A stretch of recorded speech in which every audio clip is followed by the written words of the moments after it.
Here in the Northern Rockies, dark winter months are outlasted in basements, dens, and nooks where kindred souls gather together to share intel, swap fly patterns, and relive the memories from seasons past. This gathering spot, known locally as the February Room, is the inspiration for this podcast. No matter the season, the door is always open to those with a fly fishing story to tell. Brought to you by CD Fishing USA, the North American distributor for composite development fly rods and accessories. 40 years of Kiwi ingenuity and graphite technology, now available at cd-fishing.us or your local CD USA dealer. Follow us on Instagram, YouTube, and Facebook. And remember to go fishing. Here's your host, the Carnops, and this is the February Room.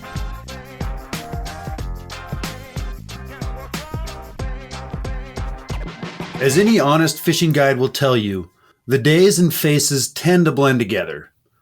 Lost in the ether between cleaning coolers, fixing boats, tying flies, and prepping meals. But then there are those days that stand out from the rest. Whether from exceptionally good or bad rapport with a client, an unexpected occurrence, or exceptional fishing. And the most memorable days contain elements of all three. And I've never forgotten a particular day I had many years ago during the salmon fly hatch on the Blackfoot. To my delight, my guest hadn't forgotten it either, as I discovered when we reunited at the BHA Rendezvous earlier this summer in Missoula. Ray Penny, welcome to the February Room. Thanks, Justin. Thanks for having me on. Yeah, thank you. And, I got to thank you again for taking the time to seek me out at the Rendezvous. That meant a lot to me, man. It was really cool that you recalled that day as I did.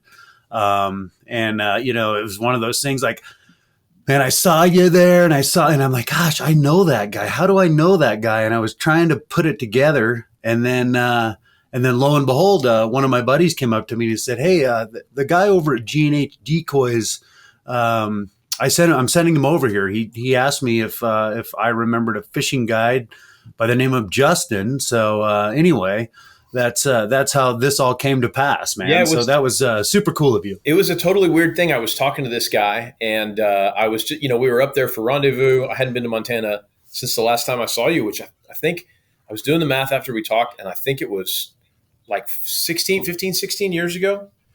And we were young. Yeah, talking to this guy, and I was saying, hey, can you give me you got any local tips you're willing to give up here for a guy who wants to maybe fish a little bit while he's out here? And, I know the runoff's bad right now, but, where could I maybe go find a fish somewhere? And he was saying, well, where have you been? And I said, well, I came up here once. And last time I was in Montana, man, I just had a bang up day during the salmon fly hatch here on the Blackfoot. And he's like, oh, who did you fish with? And I said, oh, you probably don't know him. A guy named Justin Carnop. And he turns around and he points at you, who were standing down the way. And he said, you mean that guy right down there? I was like, holy crap. And it was, it was one of the best days of fishing of my whole life. I came out there because I was hosting a trip for a group of people. And we were over there at the Blue Damsel Lodge. And the owner of the Blue Damsel, Keith Radabaugh, we had an odd number of people. So I was going to end up fishing on my own. And he said, hey, I got a great guide for you. I think you're really going to like this guy. And so you and I met, and I seem to recall on the drive up there, you were talking about Oklahoma and all this stuff, and you were like, Oklahoma bass. And you said, we got bass. Do you want to go catch largemouth for a day? And so we ended up getting down to the Blackfoot, and we ended up I remember the salmon flies were just bananas, crazy. Thickest hatch of insects I think I've ever seen, just flying all over the place. And I got in the boat with you, and I kind of like you mentioned in the intro, guides are always a little initially skeptical of the client when they first get in the boat, like who is this guy and who do I have today, and are we gonna have a good day or a bad day? And you told me go cast it back in that corner, and I made the cast, and then you gave me a little more complicated cast, and you said, okay, go put it over there, and I ended up putting the fly where you wanted it. And after about the third one of those, you looked at me and you said, all right. You said, you can throw a fly rod. I think we're going to have a good day. And we did, man. We had a fan-friggin-tastic day. And I think I remember, my recollection is that we caught something like, I think we caught close to 30 fish that day. We caught 28 fish or something. One of them was a really big brown trout that I managed to hook right before a big rapid. And you had to manage the boat through the rapid, and I was freaking out like, oh my gosh, is this fish going to come unbuttoned while we go through this rapid? And it was sort of like a rolling catastrophe until we finally got through the rough water, and you beached the boat, and we actually got out of the boat to land the fish and get pictures of it. But I'll never forget that. It was not just one of the best days of fishing that I've ever had, but the time that I had with you was one of the best guide experiences that I've ever had fishing with a guide, and I'll always remember it. Well, that's awesome, man. Yeah, the stars aligned. It was just that perfect combination of like you said, a bug hatch that just doesn't happen very often on the Blackfoot. So like, there's salmon flies on the Blackfoot for about a month, but there's only those little windows when there's enough of them to really get the fish's attention and the big fish in the river. And of angler skill, of course, because you're obviously you're an extremely good fly angler. And then we had it firing on all cylinders, having fun, telling jokes, laughing, and yeah, it just all came together. And I'll never forget that brown, and where you hooked that brown is, ever since, every time that I'm fishing the Blackfoot during the salmon fly hatch, right, my spidey senses go up as we approach that spot, but never again have I had a brown of that size come up and eat a salmon fly in that same spot. But I always anticipate it from that day, which is super cool. So yeah, that was man, perfect storm. Great memory, and for a flatlander like me, who doesn't, we've got some trout here in Oklahoma, but it's all put and take, and I don't even bother with it anymore. I don't think I've fished for. In fact, I went out the other day striper fishing in one of the rivers that's got trout in it, and I happened to incidentally catch a very aggressive trout that ate a big size 2 Clouser minnow. And but other than that, I haven't trout fished in Oklahoma in maybe a decade, because when you go and you have those experiences with guys like you in places like the Blackfoot, and it's not just the fishing, it's like the whole ecosystem. It's all of it together when you come. And I'm not trying to put down my own state's trout fishing, but it's just not the same here. So for a flatlander like me to go up and have an experience like that in a place like Montana, it's that's the story that I'll be telling, the fishing story I'll be telling my great grandkids when I'm an old man who can't get out of the chair. Yeah. Well, that's awesome, man. Since then the Blackfoot is still a beautiful river, and it still can fish well, but it's gotten so much more crowded than it was in those days. So even if you did come back to fish it again during the salmon fly hatch, you might be a little bit taken aback just by the amount of traffic that we have now on that river. Well, I'd like to try it. I'm going to look at my calendar and see if I can get out there. And if you've got a free day, I'll pay for the gas and the beer, and maybe let's find a chance to go get back out on the water again. Yeah. Well, that's absolutely obviously the boat's always open for you. And you can still have really good fishing on it. You just got to find those kind of shoulder season times when the tourists aren't here.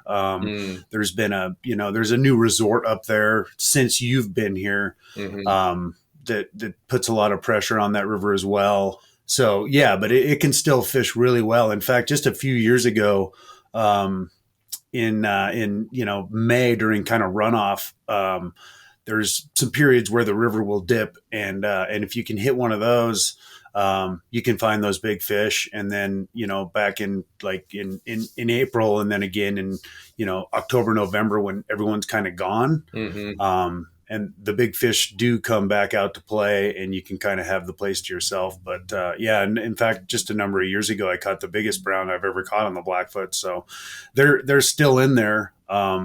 They just kind of hide during the peak summer season, and not just due to the angling pressure, but there's just so many more boaters and tubers and rafters. They've put a series of campgrounds on the river, and so now folks come that are just looking to raft, and which is all fine and dandy, but it's just more activity that spooks the fish, right? So they just kind of they adjust accordingly. Well, Well, cool. Well, you already kind of told a fishing story, but the floor is yours if you got another one for us. Yeah, so I guess my most recent trip, and I love trout fishing. I love having experiences like that one on the Blackfoot. But over the years, my real passion has become tarpon fishing, and there's just something unique about a big predator like that you can see, that you're sight fishing to, and there's just something. This is probably going to make me sound like a sociopath, but there's something kind of violent about tarpon that appeals to me. Yeah. There's nothing subtle or gentle about a tarpon at all. They eat and then they come flying out of the water, and then they're going to do everything in their power. I mean, you really got to. There's a real responsibility, I think, that comes with it too, because you got to handle that fish really ethically, because it will kill itself to get free from you. It's a fish that's willing to literally go to its death to avoid having you drag it up next to the boat. And there's just something that appeals to me about it. I happened to go to, after Rendezvous, my mom's family's all from Puerto Rico, so we went back to Puerto Rico to go visit some family that we hadn't seen since before COVID. And I had a chance to get out actually and tarpon fish with Dr. Keenan Adams, one of the BHA board members from the National Board of Directors. And Keenan was gracious enough to take me to his honey hole. And we were catching tarpon and snook. We saw some really big snook. Snook is as thick around as your leg. And we saw these big tarpon that were kind of rolling out in the middle of the channel that we were fishing. And I started to make a couple of casts, and I just had an 8-weight because we were only in for, baby tarpon and for snook. And these tarpon were rolling out in the channel, and I made a couple of casts, and Keenan said, man, he said, don't waste your time. He said, for whatever reason in this channel, those fish out there in the middle, it's big fish, and they won't even give you the time of day. It's a waste of your time. And so I'm a pretty stubborn guy, and like the number one way to get me to do something is to tell me that it's a waste of time, which is probably evidenced by my current professional life. But I started casting to these fish. Instead of trying to chase rollers, I just sat there in my kayak. We were in 2 separate kayaks, and I just sat. Oh, so you guys were just you're DIY fishing primarily. Oh yeah. We were, Cool. We were not, we didn't have a boat. We were in kayaks in some of this sort of mangrove backwater there in a spot that Keenan's got. And so I just sat there and waited for a little while. I decided instead of moving around and trying to chase rollers and figure out where they're going to roll next, I'll just sit here. Somebody's bound to roll near me in the next 20 minutes. And I ended up having to wait like 10 or 15 minutes. And I finally saw this big fish roll, and casted to her and hooked up with her. And that undoubtable tarpon hook set where you just there's a fish there because the line just stops and then suddenly starts to go the other direction. And for an 8-weight, she was a pretty big fish. I think the fish was probably between 60 and 65 pounds. And that's not my own assessment. I've shown the picture to people that I trust, and they say, yeah, that's probably a 60 to 65 pound fish, which is a lot for an 8-weight. And it was a heck of a fight. And that fish dragged me around the channel. And Keenan was gracious enough to get a little video of me doing it too. But it was funny. He's such a nice guy. Keenan's such a friendly and nice guy. And he said, man, I've been out here a bunch of times, and I've tried to catch those fish that are rolling like that out in the big water, and I can't make them do it. And he said, I'm really surprised, but really happy for you to see you do this.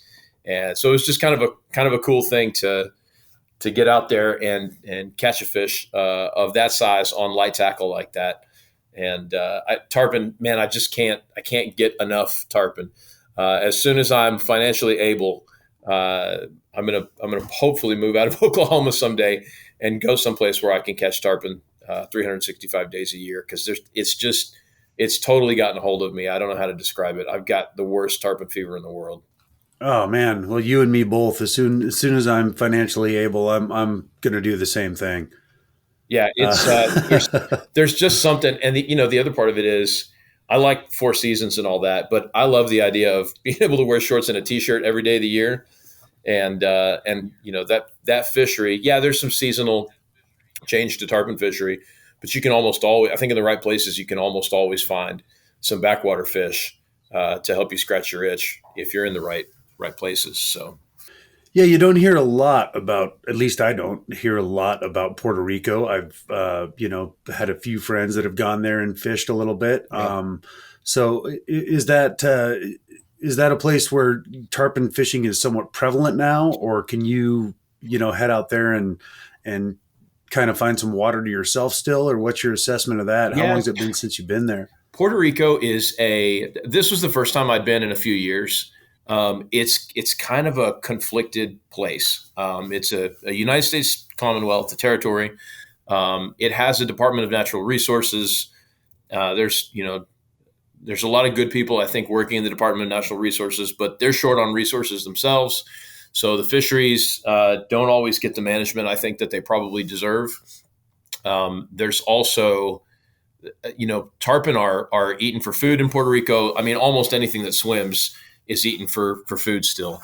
People are still, gill net and bonefish and doing all kinds of things that I think most of us in the sport fishing world think are uncivilized. I struggle with that because I have some Puerto Rican heritage.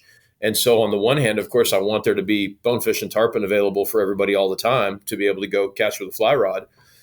But at the same time, like I have a lot of family there still that eat those fish. And that's been a way of life for those people for a long time. And I struggle sometimes with the value of going and saying like, hey, these fish should only become available to sportsmen who are going to catch them on a rod and reel. Do you see what I'm saying? Yeah. It's tricky. I'm sure there's a sustainable balance in there where Puerto Ricans can still eat the fish that they're culturally accustomed to, and sportsmen can still get out and have a robust experience. But Puerto Rico is not on anybody's radar as a big time fishing destination, and I think it's just because there's not a lot of infrastructure there. Things are a little more costly in Puerto Rico than they are kind of in the rest of the Caribbean because it's a United States territory. I mean, you get some nice parts about it. It's, I know there's spots in Mexico you can go fish, but you kind of have to look over your shoulder for the cartel. You don't have that experience in Puerto Rico because the United States Coast Guard is all over the island. But at the same time, things cost a little bit more. Puerto Rico's had a bad run of bad luck in the last few years with earthquakes and hurricanes. So there's just not a lot of, I think there's three guys on the entire island that advertise themselves as fly guides. And for I guess whatever reason, it's just never taken off as a destination. I'm okay with that. Right. Because if you know the spots and you speak the language and you've got good connections, there's a ton of great places to go fish.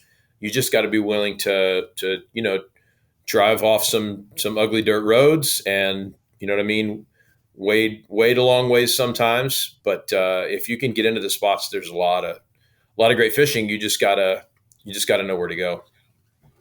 So yeah, it's kind of a great spot for a DIY kind of adventure trip. It sounds like. Absolutely. There's not a fly shop on the island, so you better before we went, I was up tying flies like crazy for a week trying to get ready because you can't it's not one of these things where you can go with like 4 of a pattern that you think is going to work. You better have 12 of a pattern that you think of every pattern because you get there and you break off enough fish or you hang enough flies in the mangroves, you get down to like your last fly and you're like, man, how am I, unless you brought the tying materials with you, you're kind of on your own. You can't just run down to the fly store and go get some more.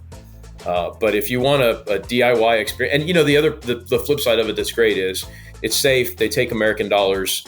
Enough Puerto Ricans speak English that you don't have to speak Spanish to get around the island. There's a lot of cool non-fishing things to see. If you've got, I know, your wife like mine enjoys fishing as much as you do, it looks like. But if you've got non-fishing companions or small kids that want to have non-fishing things to do, there's plenty to see and do there.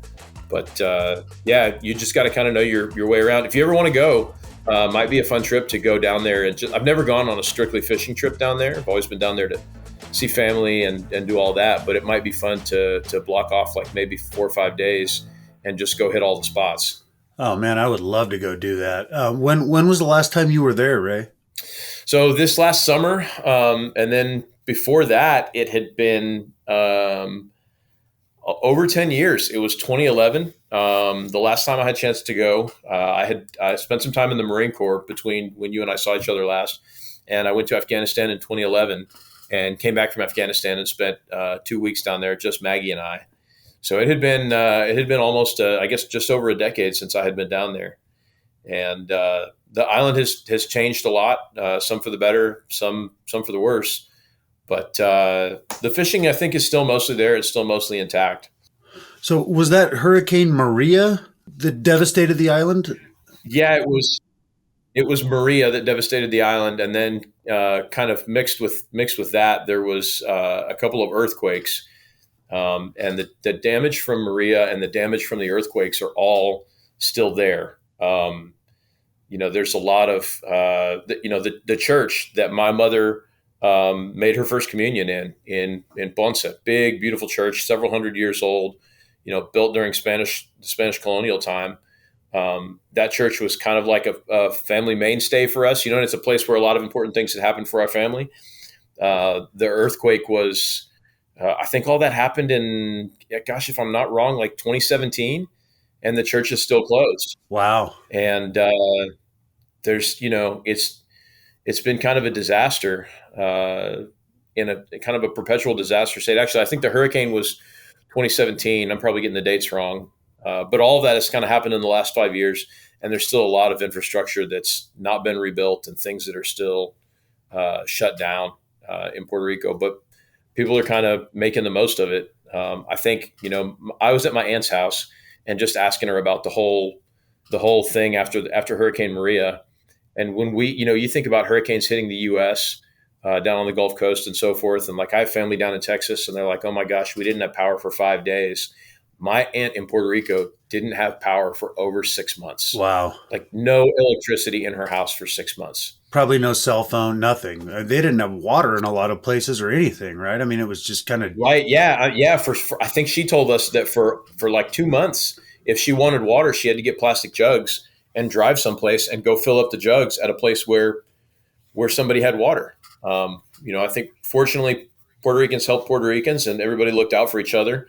And most folks, made it through. The culture is very generous there, but they did not have the most interesting part of it has been, you drive down the streets and you look at the power lines, and people were so desperate to get power that people were just rigging it themselves. Wow. And so there's this series of this mangled mesh of wires on these posts in a regular neighborhood, in like a middle-class suburban neighborhood. The kind of middle-class suburban neighborhood you would expect to see in a city like Dallas. And there's this mesh of electrical wires where people got so tired of waiting for the utility to come hook up their electricity that they found somebody who knew how to do it and just ran their own line. It's kind of crazy. Wow, that takes ingenuity and cojones too. Yeah, absolutely, cojones. That's the right way to put it. Well, cool. So, but did you grow up in Puerto Rico, or did you grow up in the States? I didn't. I grew up actually living. I was born in Miami. I lived in Houston as a kid for a while, and then my dad had a job in the oil field that took us to Venezuela for some years, and so we lived in Venezuela for 7 years. We lived in Argentina for a year, and then I came back to the States to finish high school and go off to college. And so I had a really interesting childhood, and I've caught a lot of largemouth bass, especially considering myself a native Texan and now an Okie transplant. But I caught peacock bass before I ever caught largemouth bass. Oh, wow. Yeah. And my dad he's a big time hardware angler. He likes bait casters and big plugs and all that stuff. And, I got into fly fishing sort of in my very early 20s and decided that, I was going to, do something different than what my old man did. Everybody wants to rebel against their dad and do something different. My dad never showed me how cool this fly fishing stuff was. And now I've got kids of my own, and my sons have turned into the most diehard hardware guys in the world. I can't force them to pick up a fly rod. Yeah. So I guess that's just the way of the world. So did you fish when you were in Venezuela and Argentina as well as a kid? We did. We were only in Argentina for like a year, and I didn't get a ton of opportunities to fish while we were there. That was a really quick year. But in Venezuela, my dad sort of did the work and made a lot of contacts. And we used to go to a lake called Camatagua. in Venezuela on a regular basis. It was like an hour and a half from the city of Caracas where we lived, and my dad is all American trailer trash from Ada, Oklahoma, but he spoke enough Spanish that he started to kind of explore it and DIY it himself, and made contact with some local guys down there near this lake who would take us out fishing, in aluminum john boats. And he became the guy at his company when they wanted to do client entertainment. Like, oh, his name is Ray. He's Ray Senior. He used to say, Ray Senior's got a great spot. He can take you to his peacock bass spot. And so my dad used to be kind of the client entertainment guy for his company. He took a lot of people down there to Camatagua, and I got to tag along as a kid. We did, we went offshore a fair amount too. The price of gasoline was like, I'm not exaggerating, it was like 10 cents a gallon, I think, when we lived there for gasoline. And so going offshore was not an expensive experience. And so we would go offshore from time to time with some friends of my dad's. And so I had some pretty cool experiences as a very young kid that I think a lot of kids don't get. But I didn't get, I don't think I caught I guess maybe I caught some trout when I was like 6 or 7 years old before we moved overseas. But I didn't really go trout fishing until I was almost 20. I think I was 18 or 19 before I really went rainbow trout fishing to the United States. So I kind of got all my experiences backwards. Yeah, I was going to say, nowadays all the folks that grew up trout fishing and are accustomed to trout fishing want to go do all the stuff that you got to experience first. Yeah, that's really cool. Yeah, it was a great childhood. I'm really fortunate to have lived that way. I want to give those experiences to my kids as soon as I can get an opportunity to do it.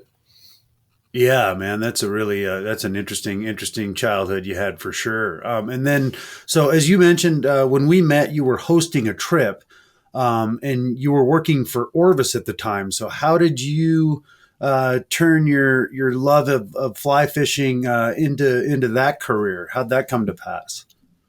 Yeah, that's a good question. I was after college. I went to go work for some family friends at a manufacturer's representative business, and I was selling industrial fiberglass grating up and down the Texas coast. And so, because I was traveling up and down the Texas coast all the time, if I had sales calls from 9 o'clock in the morning till noon, I'd go sneak out and fish from noon to 4 or 5. Only had either no kids or one kid at the time, so I'd go take a pair of shorts and my wading boots, and I'd go wade the flats for redfish or something. So I was always into the Orvis store, which was the Orvis store there in the Woodlands, Texas, which was kind of the closest place to my house down the road in the next town over. And I was always buying fly tying materials, and I kind of hated that job selling fiberglass grating. And I got to know the folks in the Orvis store, and they did not know this, but I had been fired from my job as a salesman only a few weeks before, because I got crossways with the boss, and I happened to go in there to the Orvis store to, I don't know, go buy some tinsel or some thread or something to tie some flies. And the manager of the store said to me, he said, "Man, you're always in here. Would you like a job here?" And I thought he was kidding at first. And I said, "Oh, real funny." And he was like, "No, seriously, we need a fishing manager in this store." He was a lifelong retail guy, but he didn't know the first thing about fishing. They didn't have anybody in there that could be kind of like a subject matter expert. And so they offered me a job. It ended up paying more money than I was making on the fiberglass grating sales job. It was closer to my house, and I didn't get to go fish during my regular sales trips, but I got a ton of opportunities. I mean, that trip I took out there to Montana, that was a hosted trip. Orvis was a great company to work for, and they were a great company to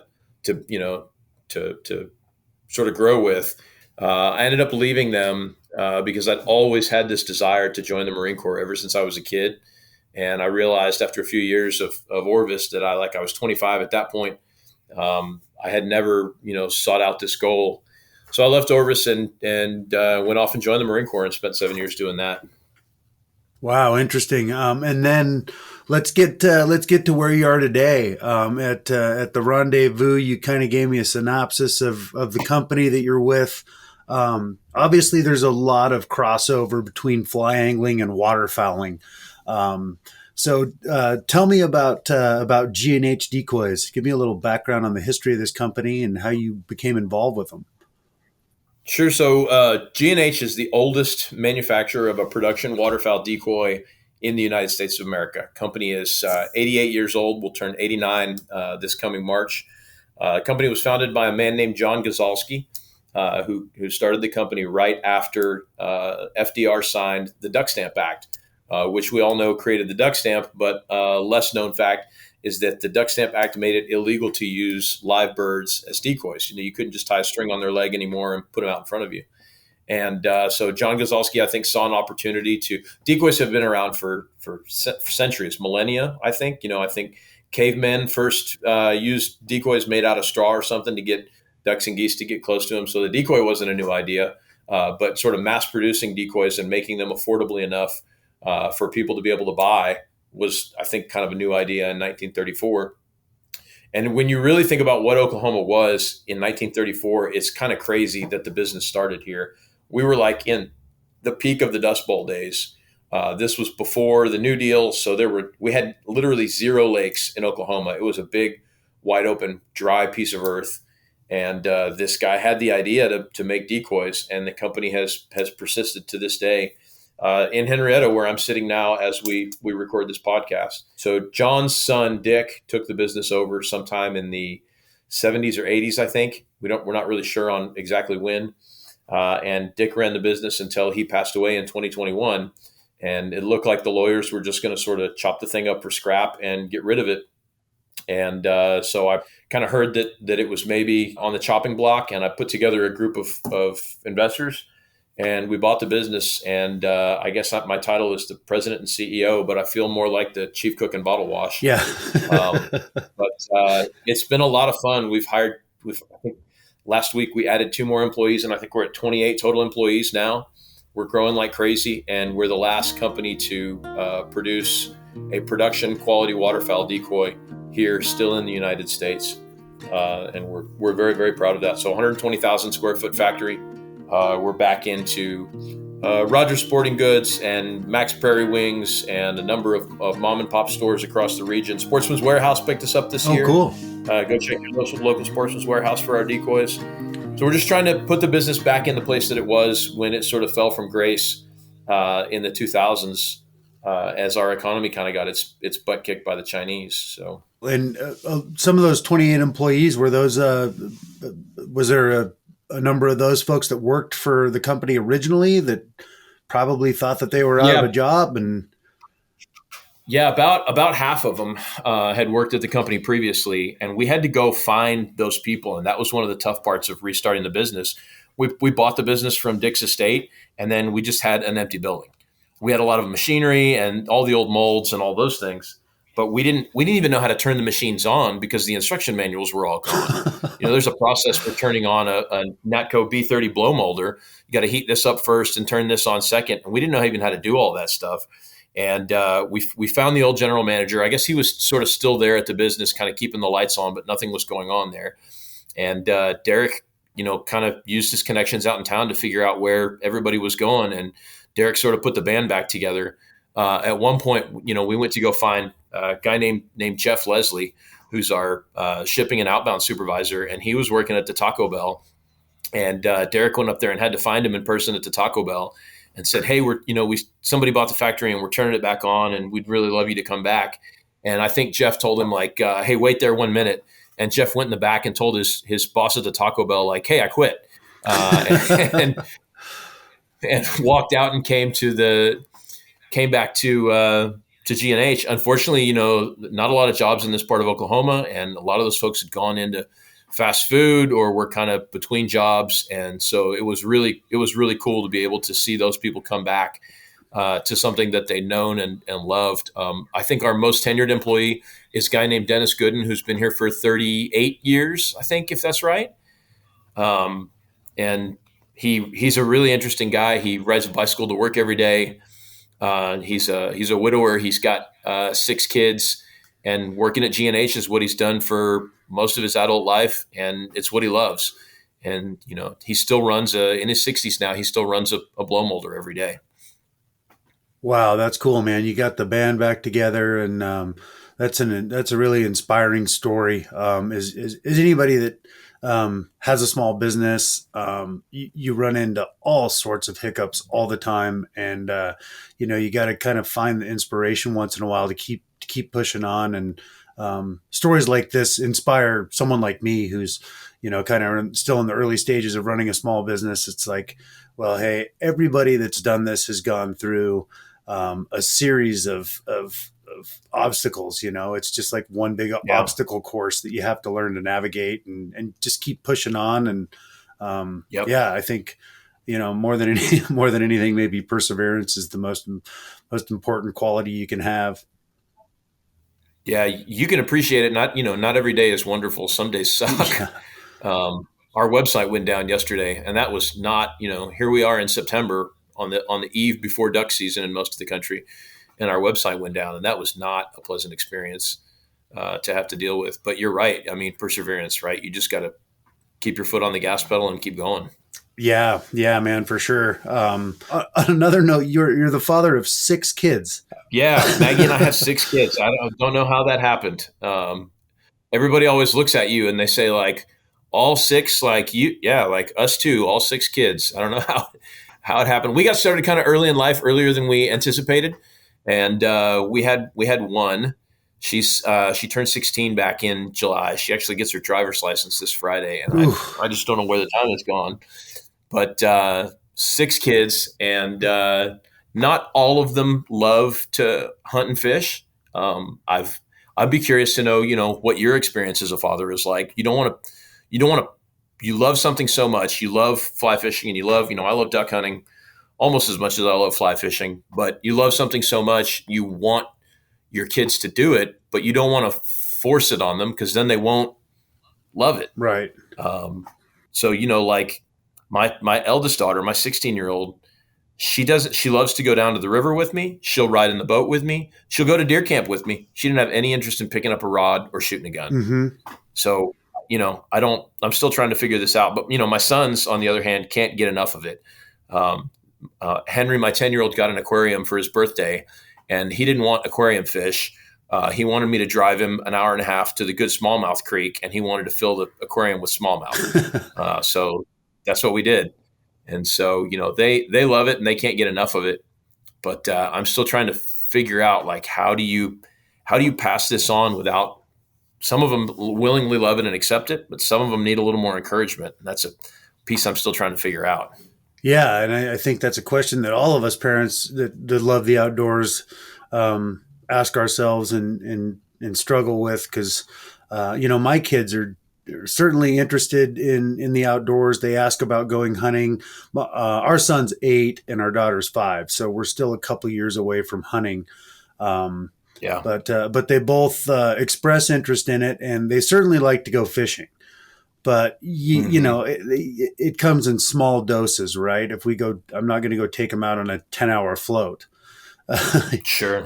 I've been fortunately, I've got a friend who has a little pond down the road that's stocked with big trout, and I've been taking them down there because we can go down there for an hour or two and they can catch fish versus, I'm not going to go take them fly fishing on the Blackfoot, for instance, yet. Yeah. So yeah, I guess for now I'm just kind of trying to introduce it in little increments and make it an experience that's enjoyable for everybody. My wife and I Do you have fly rods in their hands, or do you start with conventional tackle? Conventional tackle. Yeah. Yep. But I mean, my boy he could certainly learn how to fly cast, and he does fly cast a little bit. Like, he loves to go to the shows with us, and then he'll pick up a fly rod and start teaching people, which he's not qualified to do. But we're not going to deter his enthusiasm. Sure. But I don't know. I guess I kind of feel like I really took to fly fishing when I was probably 12-ish, I want to say. Mm-hmm. And I think like maybe that age, you kind of have, more athletic ability and kind of all your faculties in place to pick it up and appreciate it and kind of learn the everything about the sport. Because I just feel like when you're 8, you need instant gratification and Yeah, and he really loves to. They both love to throw a spinning rod around, so I'm just going to stick with that for now. Yeah, I did the opposite. I guess I started my sons on fly tackle, and they can both throw a fly rod. In fact, a 10-year-old throws a fly rod better than his 13-year-old brother does. Hmm. But I think this like desire to have something new and different, and they discovered like Texas rigging worms, and all this different hardware stuff, and all these different reels, and they just like I turned my back on them for a second, and they've scrounged up their pocket money or mowed somebody's yard and gone and bought themselves a new rod and reel. And, Oh, that's cool. So I'm not going to complain. I hope that someday they'll get into fly fishing with a little more fervor. I think they'll eventually come around on it. But right now they're crazy for hardware. Well, nothing wrong with that. And catching fish is good. Yeah, and for our kids, it's they can have success with the spinning rod, on their own, which is really fun to watch. So, yeah, we'll get there. I'm just going to kind of take it slowly and just try to make it as fun as possible for now, and not force anything. That's the key. Well, Ray, so the website for G&H is just G&HDecoys.com, right? That's the... It's GHDecoys.com. We discovered early on that you can't put the ampersand symbol in a web address because it does some sort of computer code thing and sends you to the moon. But so it's GHDecoys.com is our website. On social media, we're only on... I can't bring myself to have the company do TikTok. But we're on Instagram and Facebook. So at GH Decoys on Instagram and Facebook, and we try not to take ourselves too seriously. I feel like so many people in the waterfowl industry just got to be so serious about it. Like, man, there's so much more to hunting, and it's the same thing for fishing. There's so much more to hunting than just a big pile of dead birds. There's a lot of experience in there that I think gets ignored and left behind. So we try not to take ourselves too seriously on social media, but go check us out. And we've got some cool things coming down the pipe later on this fall. We are doing a thing with BHA, but Backcountry Hunters and Anglers I think is a great organization. That's kind of where you and I reconnected. We're doing a thing with them where every box of decoys that we sell from our website in the month of September comes with a free membership to BHA. Oh, nice. And then in 6 of those boxes between now and the end of September, we're going to put a golden duck in the box. And the golden duck is kind of like the Willy Wonka golden ticket. In December, we're going to host this big event with BHA where, in fact, you should think about coming down for it. We're going to host this big event. We're just calling it a duck camp on our front lawn in front of the factory. Go out, scout some public land, get back together that Friday evening, eat a little barbecue, and then get out Saturday morning and go hunt public land, and then come back Saturday afternoon and, drink some beers and trade stories and let people show off that banded mallard that they shot. And the 6 lucky winners that got a golden duck, that entitles you to 2 free tickets to the event, and you'll get a tour of our factory. And then every single one of those 6 people is going to leave with an additional special prize that they'll find out about once they get here. It's not like Willy Wonka. Unfortunately, I'm not going to give the factory away to anybody, but it'll at least be a cool opportunity to peek behind the curtain and take something home that you can use for the rest of your life. So. Oh, that's super cool. That's a great idea, man. What a neat promotion. That's funny you said that, because as soon as you said the golden duck, Willy Wonka immediately popped in my head. So yeah, that's awesome. Not going to lie that we shamelessly ripped off that idea. Yeah, that's cool. That's clever, man. That's awesome. So the tarpon that you hooked on the 8-weight. Now, I want to get back to that real quickly. Were you worried that rod was going to break? I mean, a 65-pound tarpon is nothing to sneeze at. I know everyone's like, oh, Sure. 200-pound tarpon. I'm into the giant tarpon thing, but like, if you've ever caught a 60-pound tarpon, they are a load on a 12-weight. So, I was, admittedly, it was no Andy Mill 215-pound fish. But it was in a kayak, especially in a kayak with an 8-weight. I was a little bit worried that the rod was going to break. I was more worried that the thing I was most worried about was that I wasn't going to land the fish and I was going to exhaust it and kill it. That's what I was. That's what I was worried about. I knew from a couple of times when the fish kind of beached for air, I knew that the fish was well hooked. The hook wasn't going to come undone. We could see that the thing was hooked square on the inside of the top of the mouth, and we felt like we had him, hooked pretty good. I was worried that the fish was going to get exhausted and I wouldn't be able to get that hook out of his mouth and die. We spent probably 20 minutes reviving that fish and making sure that it was healthy before we turned it loose.